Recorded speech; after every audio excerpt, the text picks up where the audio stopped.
Di alur cerita anime Shuko Reviewer ini menceritakan tentang seorang pemuda yang berada di isekai. Berbeda pada anime isekai biasanya yang overpower, mereka ini sedikit berbeda, yang dimana mereka melakukan pekerjaan yang sangat mulia. Pekerjaan mereka adalah melakukan review terhadap lubang-lubang ras yang berada di isekai. Gimanakah alurnya? Yuk kita dengarkan alurnya. Tek tek tek. Di sebuah dunia hiduplah beragam-ragam makhluk mulai dari elf, manusia, setengah hewan, peri, malaikat, iblis, maupun manusia. Banyak kegiatan yang mereka lakukan di dunia ini. Namun dalam keunikannya, dunia ini seperti penikmat enak-enak. Salah satunya di sebuah kota yang surganya dunia, di mana di sebuah kota itu, penduduknya melakukan aktivitas rutinnya dengan mereview spesies-spesies untuk bahan yang cocok untuk melakukan aktivitas ranjang. Anime ini menceritakan tokoh utamanya yang bernama Stong. Dia adalah seorang manusia yang suka berpetualang ke berbagai wilayah. Malam itu, Stong telah mereview seorang elf cantik di ranjang. Di waktu bersamaan, temannya bernama Azal mengatakan bahwa dia seperti penikmat elf tua karena dia melakukan itu dengan elf berusia 500 tahun. Stong tidak mempedulikan itu, yang penting elf itu cantik. Setelah itu, Jel menunjukkan selera dirinya, yaitu seorang manusia tua yang berumur 50 tahun. Jel mengatakan manusia yang berumur 50 tahun, pasti dia sudah mempunyai banyak pengalaman di sebuah ranjang. Karena Spong, seorang manusia, dirinya merasa jijik dengan selera Jel, apalagi dia melakukan hal tersebut di depan Spong. Setelah itu, mereka melanjutkan pembicaraan di sebuah bar favoritnya, dan pastinya mereka masih berdebat tentang hal tadi. Mereka memutuskan untuk menyuruh temannya di sana untuk memberikan ulasan siapa yang paling worth it, manusia atau elf yang berumur 500 tahun. Di sini kita bisa lihat semua ulasan mereka dimulai dari manusia. Manusia adalah makhluk berpengalaman di ranjang, dan mereka juga pintar membuat customernya betah di hadapan mereka. Ya walaupun agak tua tapi baunya sangat nikmat. Sedangkan elf yang berumur 500 tahun, kalau dibilang tua ya sudah tua. Tapi keunggulan elf adalah dari penampilannya walaupun mereka berumur ratusan tahun, tapi dia memiliki badan yang masih mulus, seperti anak 18 tahunan. Lalu pada keesokan harinya, saat mereka masih berada di hutan dan melakukan aktivitas mengembara ke berbagai wilayah dengan Jel, dan tentunya mereka masih berdebat soal kemarin. Di perdebatan itu, mereka mendengar ada sebuah pertarungan di depan mereka. Lalu mereka bergegas untuk melihat ada apa yang ada di depan. Mereka menemukan seorang iblis yang sedang bertarung dengan seorang malaikat kecil yang bernama Crime. Singkat cerita, mereka mengalahkan iblis itu. Lalu setelah itu, mereka bertanya kepada malaikat itu, kenapa dia berada di sini. Crime mengatakan dirinya jatuh dari surga dan cincin mahkotanya rusak, yang mengakibatkan dirinya tidak bisa kembali lagi ke surga. Mendengar hal itu, Stong langsung mengatakan akan membantu Cream kembali lagi ke surga. Dengan syarat, ketika dia sudah membantunya ke surga, malaikat itu harus membawa Spong dan Jel ke surga. Dan pada akhirnya, dia sepakat. Sebelum berangkat, Jel bertanya kepada Cream, dia laki-laki atau perempuan? Cream mengatakan bahwa dia adalah laki-laki. Ya walaupun sebenarnya dia mempunyai keduanya. Lalu setelah itu, Stong dan Jel mengajak Krem untuk pergi ke sebuah tempat enak-enak. Singkat cerita, mereka sampai di sebuah Meow Meow Cafe dan menyuruh penjaga di sana untuk memberikan pelayanan terbaik di sini. Dikarenakan Krem baru pertama kalinya melakukan ini, dia masih ragu-ragu, apalagi dia adalah seorang malaikat. Dan pada akhirnya, Krem ternodai oleh seekor manusia kucing. Singkat cerita, mereka membawa Krem ke sebuah bar untuk dipekerjakan sebagai pelayan bar. Kita bisa lihat di sini ada kericuhan yang terjadi, di mana mereka sedang melihat sebuah skor review terbaik minggu ini. Seperti biasa, Stong jadi posisi yang pertama karena semua ulasannya yang sangat menarik. Sampai-sampai ulasan dia dibeli oleh semua orang. Dia mendapatkan sekarung koin emas yang diberikan oleh Midori seorang manusia setengah burung. Stong mengatakan ke Medri, dia akan mencari lagi spesies yang akan direview dan akan diupload lagi agar dia bisa mendapatkan sebuah koin emas yang banyak lagi. Medri tidak mempedulikannya, lalu pergi deh. 2 minggu kemudian telah berlalu. Spong, Gel, dan Krem pergi mencari spesies baru. Mereka datang dan menunjukkan hasil yang telah mereka dapatkan. Dari review riset yang telah mereka ambil, mereka mendapatkan spesies manusia setengah burung dan juga kelemahannya ketika diranjang. Medri yang mendengar itu memukul Spong dengan sekeras mungkin karena dirinya serasa dilecehkan.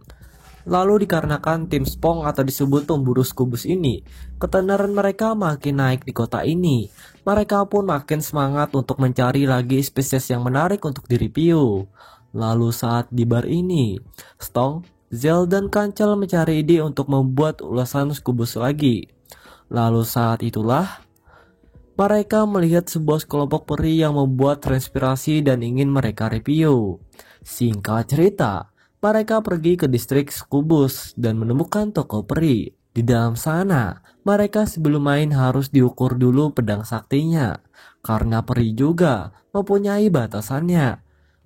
Dan setelah itu, hal tak tersangka pun terjadi, di mana Krem tidak bisa bermain di sana karena pedangnya kegedean. Singkat cerita, mereka mengulaskan masing-masing pendapat mereka tentang toko peri.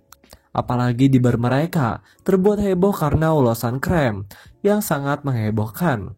Ya tidak heboh gimana, dia bisa mengalahkan ukuran manusia. Setelah di distrik Skubus, diperlihatkan ada seorang iblis yang bernama Dead Abyss yang sedang mempromosikan sebuah tokonya dengan diskon besar-besaran. Di sana juga ada orang lain yang menilai ras iblis itu adalah ras yang sangat memukau, dan juga yang berkata sebaliknya. Stong makin penasaran tentang ras iblis. Sebelum mereka mencoba ras iblis, dia mampir dulu ke sebuah toko ras sapi atau peternak susu. Dia memberikan ulasan ke toko itu 7 dari 10 karena ras sapi itu hanya pandai memberikan susu dan tidak pandai bermain. Lalu kemudian, tiba-tiba entah kenapa yang ada di benaknya, Spong dia ingin mencoba sebuah pertukaran gender. Akhirnya, Stong mengajak Kancel dan Gel dan Krem untuk mencoba itu. Ya walaupun agak ragu juga. Singkat cerita, mereka datang di tokonya dan juga mereka disuruh untuk meminum ramuannya. Di sana kita bisa lihat semuanya berubah wujud menjadi wanita dari mapai dan juga lubang sumur mereka. Mereka lakukan review masing-masing, dan dikarenakan mereka sudah berubah gender, mereka mencoba untuk menyewa teman bermainnya. Ya, mereka pengen tahu bagaimana sih yang dirasakan seorang gadis. Dikarenakan mereka sepakat untuk tidak menyewa laki-laki, dia menyewa sesama persi. Dia mencarinya di sebuah majalah promosi, dan pada akhirnya mereka menemukan pasangan masing-masing. Spong dengan seorang gadis, Gel dengan elf slime, Kancel dengan sesama ras, dan Krem dengan seorang hyena. Di sana mereka bisa merasakan masing-masing dan juga memberikan sebuah skor. Dikarenakan Spong tidak menyukai itu, dia memberi skor 7. Kita ke Kancel, dirinya sangat tidak juga menyukai hal itu dan memberinya skor 6. Lagi dengan Gel, sangat menikmati hal tersebut. Apalagi pasangannya adalah Elf Slim yang begitu licin dan dia memberikan skor 8. Sama halnya dengan Krem, dikarenakan dia faktanya mempunyai 2 wujud, dia sangat menyukai hal tersebut dan memberi skor 9. Setelah di bar, semua orang kebingungan kenapa Krem sangat menyukai hal tersebut, walaupun itu adalah mimpi buruk bagi seorang laki-laki. Lalu selain itu, Spong juga tidak menyangka Krem sangat menyukai hal itu. Ya mau gimana lagi, mereka menghiraukan hal itu dan melupakan hal yang terjadi. Beberapa hari kemudian, hal yang mereka tunggu-tunggu akhirnya tiba. Mereka pergi ke sebuah distrik Skubus lagi dan ingin mereview sebuah toko iblis. Sekarang mereka ditemani Brod. Setelah sampainya di sana, mereka harus membuat kontrak dulu di sana karena siapa saja yang masuk dirinya harus sampai kering dan tidak bisa keluar. Ya bisa dibilang begitu sih, karena kita bisa lihat di sini. Seekor iblis sangatlah buas dan menakutkan, apalagi kalau mereka tak bisa bertahan dan mereka bakalan mati. Stong tidak peduli akan hal itu, dirinya akan menggunakan sihirnya. Mereka masuk kecuali Krem. Tidak lama bermain datanglah sejuta umat babi untuk masuk ke toko tersebut. Banyak para ras menunggu kedatangan mereka. Sementara dengan Spong, Gel, dan Brod tidak kuat. Akhirnya mereka dibuang dan mati kering. Semua orang di bar juga sangat prihatin kepada mereka karena mati kering di sebuah toko iblis. Dan untuk ulasannya, ranting toko iblis adalah 1/10 atau jelek nih.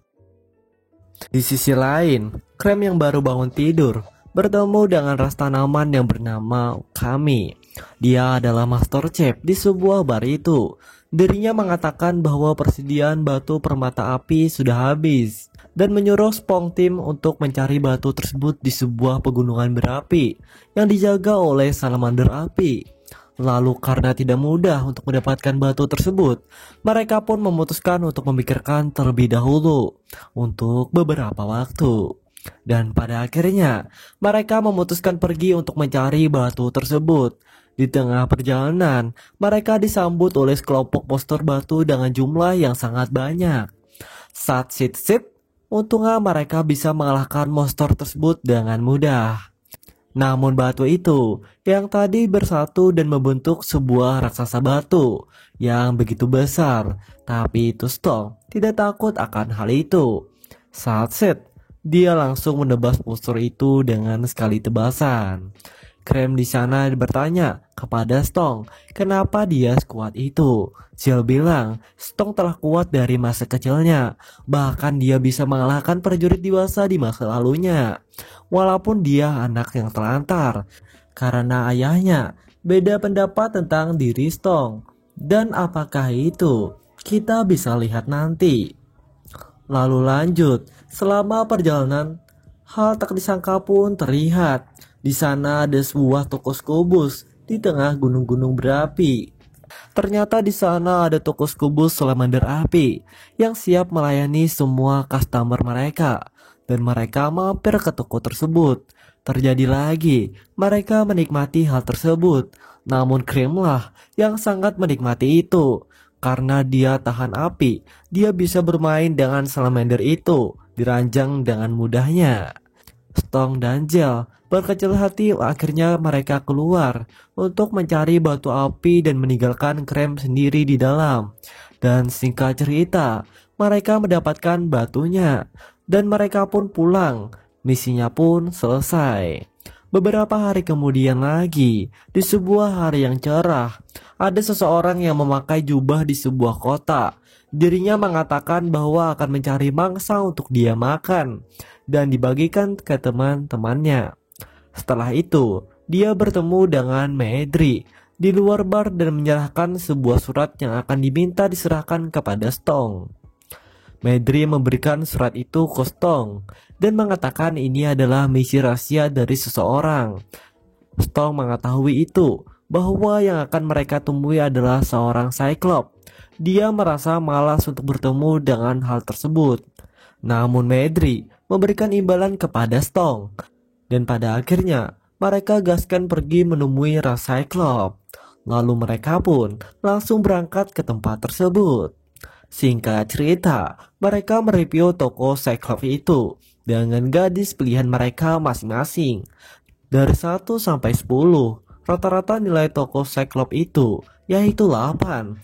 Karena di sana tokonya agak aneh di mana seekor Cyclops bisa brutal dengan hanya menggunakan obat tetes mata. Dan keuntungannya, akhirnya toko Cyclops itu ramai setelah direview oleh Stong yang diunggah di sebuah bar seperti biasanya. Lalu pada malam harinya, entah mengapa Sejel ingin memakan sebuah sup jamur. Dia menyuruh Medri untuk memasak sup jamur. Setelah selesai, dia mendapatkan jamur tersebut. Namun Gel tidak mau dengan sup jamur itu. Dia merengek dan ingin jamur yang dimasak di tempat asalnya. Stong menanyakan kepada Krem dari mana dia bisa mendapatkan jamur itu. Namun karena kan bingung, Krem mengatakan di sebuah ras jamur yang ada di dalam hutan. Dan pada akhirnya, mereka pergi ke tempat itu dengan cepat. Dikarenakan, sudah pasti mereka mau saja dengan hal seperti itu. Di tempat itu, mereka disediakan menu biasa sampai menu spesial. Dan setelah itu, mereka menikmati itu dengan seksama. Dan mereka memberikan skor 8,9. Jadi skor itu dibilang skor lumayan untuk sebuah ras jamur yang sangat menggoda. Boleh gak sih? Dan sehabis itu, mereka makan malam di sebuah gua dan istirahat. Cerita berlanjut beberapa hari kemudian. Seperti biasa, Stong dan teman-temannya di bar kebingungan karena mereka sudah kehabisan tempat eksplor. Untungnya Medri di sana menyarankan mereka untuk pergi ke sebuah tempat yaitu toko ras golem. Tanpa basa-basi, mereka pun langsung memutuskan ke toko tersebut. Pertama masuk, mereka disarankan agar membuat pasangan dengan keinginan sendiri dan berbagai macam bagian-bagian tubuh.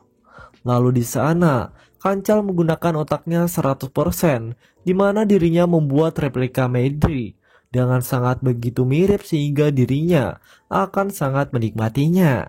Dan akibat hal tersebut, yang lainnya juga ingin dibuatkan replika itu.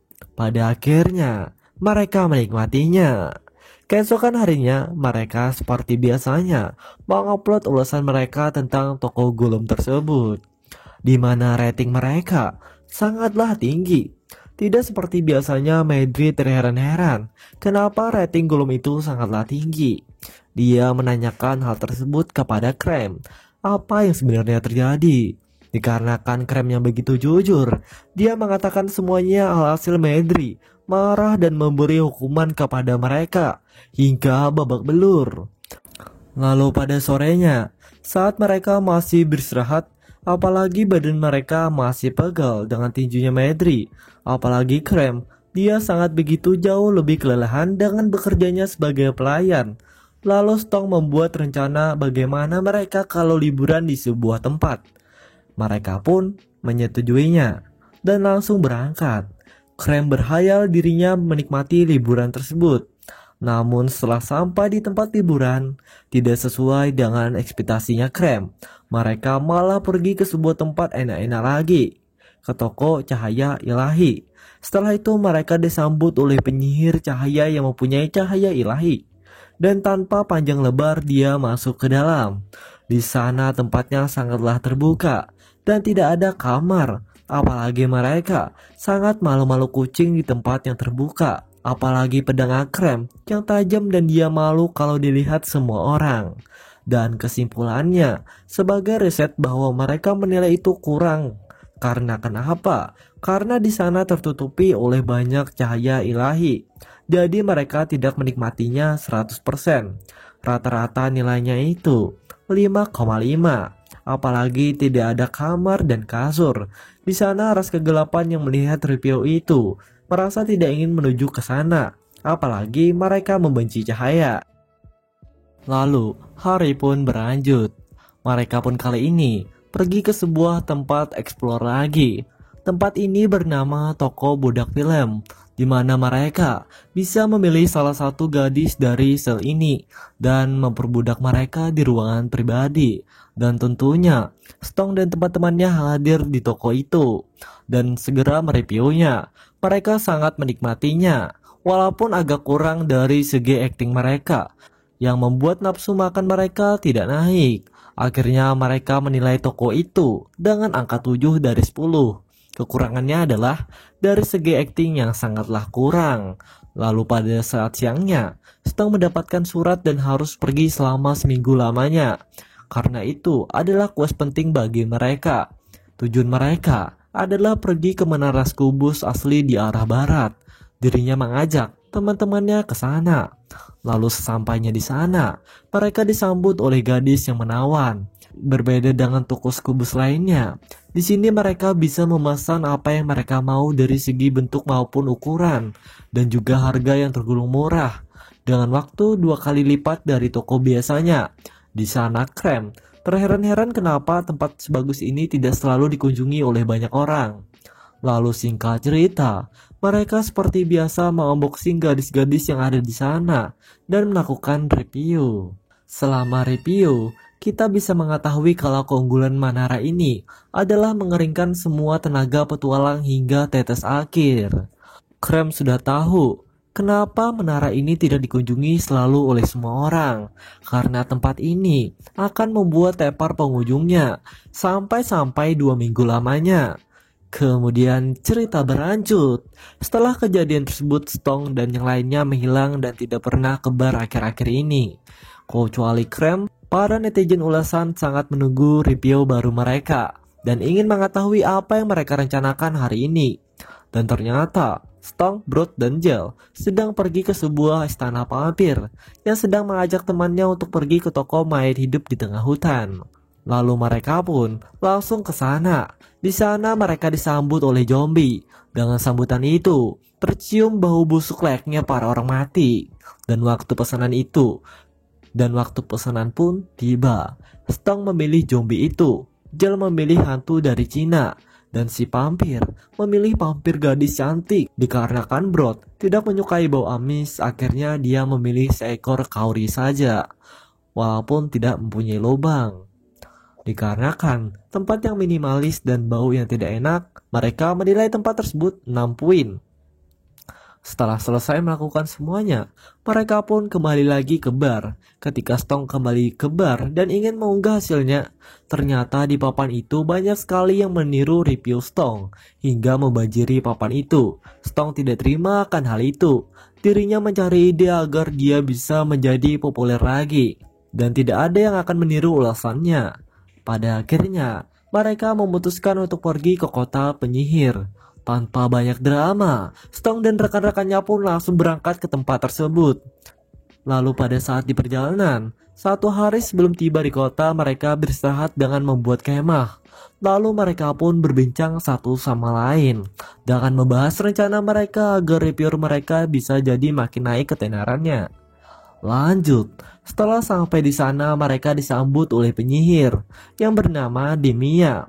Dia adalah penyihir sekaligus pencipta ramuan pertukaran gender. Stong agak ragu tentang penyihir ini, tapi mau gimana pun, dia harus melakukan hal ini untuk mencari uang.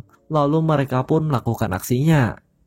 Di hari pertama, Stong sangat biasa saja dengan pelayanannya dan juga tergolong sangat mudah dan simple. Dia ingin memberikan nilai 9 poin. Namun di pagi harinya, penyihir itu membuat sarapan dengan kondisi yang sangat menggoda. Dia juga suka dimandiin oleh penyihir itu dan selalu dimanja. Pada akhirnya, mereka menilai kota penyihir ini dengan rating 10 dari 10. Ini adalah poin yang sempurna selama mereka mereview tempat-tempat di berbagai penjuru wilayah. Kemudian, dia juga memanggil teman-teman centaurnya untuk membagikan semua ulasannya ke berbagai penjuru, untuk dibagikan ke orang-orang agar dia bisa menjadi kaya seketika. Dan benar saja, para warga yang ada di penjuru wilayah tertarik akan ulasan mereka, yang pada akhirnya membuat banyak orang meninggalkan pekerjaan mereka karena ingin berkunjung ke tempat itu. Toko bar ini sangatlah ramai, dan banyak sekali orang di luar kota kemari hanya untuk melihat semua ulasan Stong dan rekan-rekannya. Lalu tak lama kemudian, Kancal membawa sekarung koin emas yang banyak. Ini adalah penghasilan yang mereka dapatkan dari review sebelumnya, karena mereka bisa membuat semua orang berdatangan ke tempat mereka. Stong ingin merayakan kemenangannya di bar Medri. Dia memesan banyak minuman dan mengajak semua cewek berdatangan. Entah berapa mereka telah meminum, mereka terus meminum dan memesan hingga ujung kematian. Hingga esoknya, mereka terbangun di sebuah kasur. Ternyata malam tadi, mereka mabuk berat dan tidak bisa apa-apa. Hingga uang mereka habis seketika semalaman. Dan mereka tidak mempunyai uang lagi di kehidupan selanjutnya. Lalu karena mau gimana lagi, mereka pun harus mencari uang lagi dan tempat review baru. Saat mereka sampai di distrik Skubus, Tempat itu ramai dan semua toko itu rata-rata penuh dengan banyak pengunjung di berbagai penjuru dunia. Mereka terus mencari dan pada akhirnya mereka tidak menemukan tempat yang kosong. Untuk ngasih berkecil mengucapkan terima kasih kepada Stong dan yang lainnya. Karena tokonya, berkat mereka menjadi sangat ramai pengunjung. Peri itu memberikan tempat enak-enak di tempat yang belum mereka temui. Tanpa panjang lebar, mereka gaskan menuju ke tempat tersebut. Setelah sampainya mereka di sana, entah mengapa mereka ditemui oleh orang-orang yang mereka suka. Dan juga, mereka agak kurang percaya kenapa mereka ada di sana. Stong baru sadar, ternyata ini adalah toko mimpi harapan. Jadi mereka bisa memanggil siapa saja ke sini dan melakukan apa saja hingga mereka puas. Mereka menilai tempat itu dengan 9 poin karena tempatnya yang nyaman dan bebas ya walaupun mimpi juga. Lalu di bar, banyak orang yang tertarik untuk berkunjung ke sana. Stong dan yang lainnya menikmatinya juga. Ya walaupun banyak tempat yang penuh. Akhirnya mereka tidak akan pernah menyerah dan akan melanjutkan pencarian tempat yang baru dan baru lagi. Lalu setelah itu, tim Ripio Stong pun berangkat. Lalu selain itu, ceritanya pun juga selesai.